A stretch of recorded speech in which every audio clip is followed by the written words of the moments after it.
I wanted to get into this a little bit. What were the circumstances of your own move from Austin to San Francisco? And then as a larger question, what was the relationship between those two scenes? Well, in the summer of '68, I went on a vacation to San Francisco for 2 weeks, but I never came back. That's what happened there. There was a big group of Austin people there. Chester Helms had the Avalon Ballroom, and he had set Janis Joplin up with the local rock group, Big Brother and the Holding Company, and they got famous. Chet Helms's Avalon Ballroom would have big, good acts every week, a different concert every week. The Elevators played there, but big California groups, The Doors, The Grateful Dead, and so on. And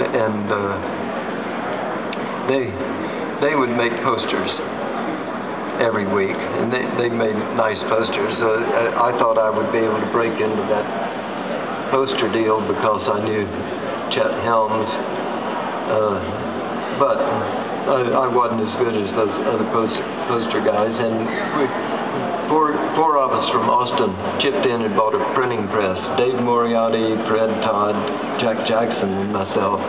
But none of us knew how to make the printing press work, so our printing was really horrible, and the posters weren't very good looking. But we found out that comic books don't have to look as good as posters. You can have comic books with sloppy printing, so that's what we started doing. And when we published the first collection of Freak Brothers pages, it took off, and we were in the comic book business full speed. Yeah, so Rip-Off Press is really at the center of that style that comes to be called underground comics in a lot of ways. And I wanted to ask you what the place of underground comics was in the San Francisco scene of that time, and why you think it resonated. Robert Crumb had a lot to do with that. He did some really outstanding early underground comics. Rip-Off published some of them, and other publishers published it. And he sort of spearheaded this movement. What was the question? I was trying to figure out what the place of underground comics were in that scene and why you thought they were so popular at the time. Hard to say. We were parallel to, but independent of the music scene. There was a lot of overlap or mutual friendships there.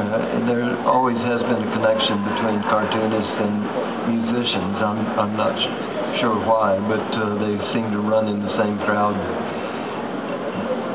So I knew all the Texas musicians and some of the California musicians, but why, I can't tell you.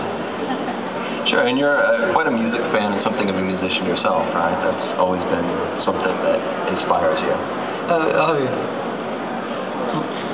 I'm a music fan. My favorite kind of music, and maybe everybody's favorite kind, is what I learned when I was 14 years old. Ask me any song from 1954, and I probably know the words to it.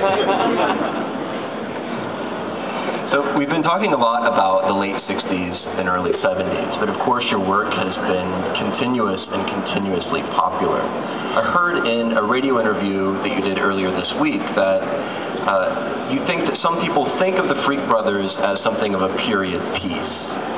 But though those characters stay very constant, and that's part of their strength, the world around them changes a lot if you follow the storylines from the late 60s to the 70s and into the 80s. In what ways does their world change? How did you find yourself writing different stories over time and continually reinventing who the Freak Brothers were?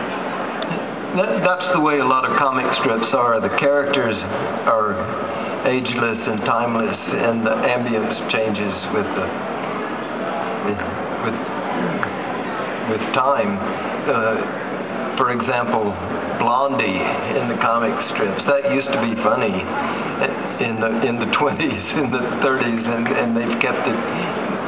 They've tried to update it to, and the son of the original cartoonist, Chick Young, has taken over as the writer, Chick Young Jr., and somebody else that can draw in that old-fashioned style has taken over as the artist. But they put all of these modern details in there, trying to make that old comic strip contemporary, but it just doesn't work. But in the case of the Freak Brothers,